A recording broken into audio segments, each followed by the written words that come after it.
आँख झुका लेने से क्या होगा। एक बूढ़ा फकीर और एक युवक आश्रम वापिस लौट रहे थे। छोटे सी रास्ते में एक नदी पड़ती थी और एक सुंदर युवती नदी पार करने को खड़ी थी, लेकिन डरती थी। अनजानी नदी है, पहाड़ी नदी है, गहरी हो, खतरनाक हो, बड़ी तेज धार हो, इसी डर से वो खड़ी थी।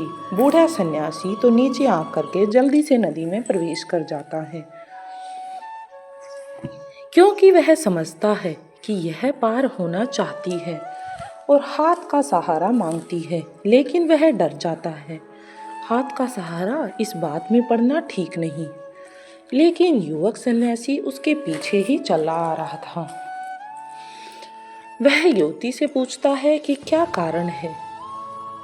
सांझ हुई जा रही है, जल्दी से सूरज डूब जाएगा और युवती अकेली छूट जाएगी। ये सुनकर युवती कहती है, मैं बहुत डरी हुई हूँ, पानी में उतरते घबराती हूँ, मुझे उस पार जाना है। तो वह युवक सन्यासी उसे कंधे पर ले लेता है। बूढ़ा सन्यासी उस पार पहुँच गया। तब उसे याद आती है कि मेरे पीछे एक युवा सन्यासी भी आ रहा था, कहीं वह उस झंझट में न पड़ जाए। लौटकर देखता है तो उसको अपनी आंखों पर भरोसा नहीं हो पाता। वह कंधे पर बिठाए हुए लड़की को नदी पार कराने की कोशिश कर रहा था। बूढ़ा तो आग से जल भुन गया। युवक सन्यासी ने युवती को दूसरे किनारे उतार दिया और फिर दोनों चुपचाप चलने लगे। 2 मील तक दोनों में कोई बात नहीं हुई। 2 मील बाद बूढ़े की बर्दाश्त से बाहर हो गई। उसने कहा, यह ठीक नहीं हुआ और मुझे गुरु को जाकर कहना ही पड़ेगा कि नियम का उल्लंघन हुआ है। तुमने उस सुंदर युवती को कंधे पर क्यों बिठाया?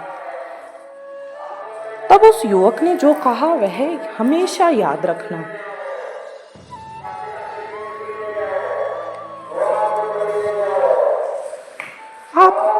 युवक ने कहा, आप बहुत थक गए होंगे, मैं तो युवती को नदी के तट पर ही उतार आया। आप अभी कंधे पर बिठाए हुए हैं, आप बहुत थक गए होंगे। बात आई और गई भी हो गई, अभी तक आप भूले नहीं। जिसको तुम महात्मा कहते हो वह आंख तो झुका लेगा, लेकिन आंख झुकाने से कहीं वासनाएं समाप्त होती हैं। आंख फोड़ भी लो तो भी वासनाएं समाप्त नहीं होती। आंख पर पटिया बांध लो तो भी वासनाएं समाप्त नहीं होती। वासनाओं का आंखों से क्या संबंध? क्या तुम सोचते हो अंधे को वासना नहीं होती? अंधे को इतनी ही वासना होती है जितनी कि तुमको और हमको, शायद थोड़ी ज्यादा ही होती है, क्योंकि उसके बेचारे के पास उपाय भी नहीं है, असहाय है और वह तड़पता है। उसके भीतर भी प्रबल आकांक्षा है, प्रबल वेग है। तो आंख बंद कर लेने से और आंख झुका लेने से क्या होगा? तुम किसको धोखा दे रही हो? अच्छी लगी हो तो वीडियो को कर दें लाइक और चैनल को कर ले सब्सक्राइब।